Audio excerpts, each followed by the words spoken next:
The misperceptions and misconceptions there are out there about Christian faith, in many cases, have their root in people like me. And by that I mean preachers of the gospel. Pastors are human, and they have a group of people that they are responsible for. They, like anyone else, often judge their relative merit and success on the basis of the number of people who attend their church. And sometimes Monday is the worst day of the week for a pastor because he feels he blew it yesterday. And so there's a need to be needed and a desire to be liked.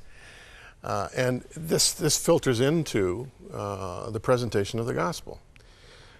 It's fascinating right now with the emerging generation that young people are looking for the message of the gospel that challenges them, that forces them out of their comfort zone. But we went through a period of maybe 20 years more, often in the church, where we were almost accommodating the culture. We called it seeker sensitivity.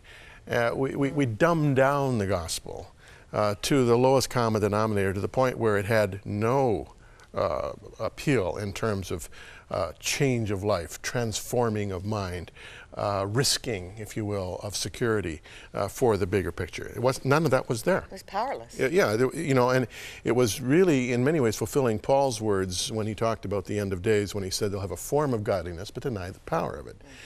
Now, what we're reminded of here in Bonhoeffer's book, or the book about Bonhoeffer by Eric Metaxas, is that there is a cost to discipleship.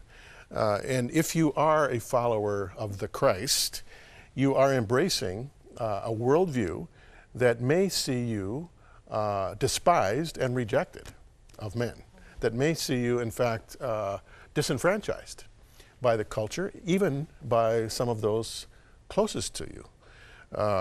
Jesus himself talked about this.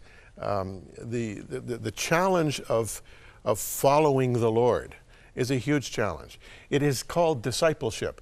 So it's more than just accepting that God exists, more than accepting. Mental assent. Yeah. Well, I've often quoted Kierkegaard on that. A mere mental assent to a doctrine is not enough. Where there's no transformation, there's no Christianity. And Bonhoeffer is a great example to us here in the 21st century. This man, out of the Second World War, of the cost of discipleship. If you're going to follow Jesus, it's going to cost you something. It's not all roses.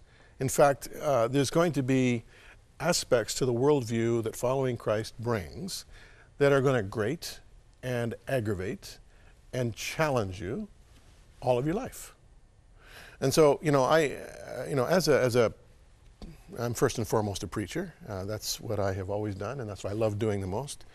But as a preacher of the gospel, I've disciplined myself to make sure that at least a significant, 60-70% of my preaching has that prophetic edge. The gospel is out to change us, and that's going to hurt. So when we talk about people on the phones 24/7 ready to respond to you, this is more than just a kind of a cozy, self-help, comfortable counselor kind of situation. We're talking here about the conjunction of heaven with earth. We're talking about the impact of the supernatural on the natural. We're talking about our minds being transformed and renewed by the impact of the Spirit of God in our lives. And this is something that has huge ramifications. Anyway, talked about embracing the life that is truly life. Yeah. And even that first quote of Bonhoeffer that I shared, he had that prophetic vision. He had that big picture view. It wasn't just about him. It was about a bigger thing God was doing. And if that meant that his journey was short, so be it. He was going to do what God purposed for his life. Yeah. So just remember, the gospel is not there just to make you feel better. In many ways, the gospel makes you feel worse, because it challenges you to do stuff and to think stuff you never would have done or thought before.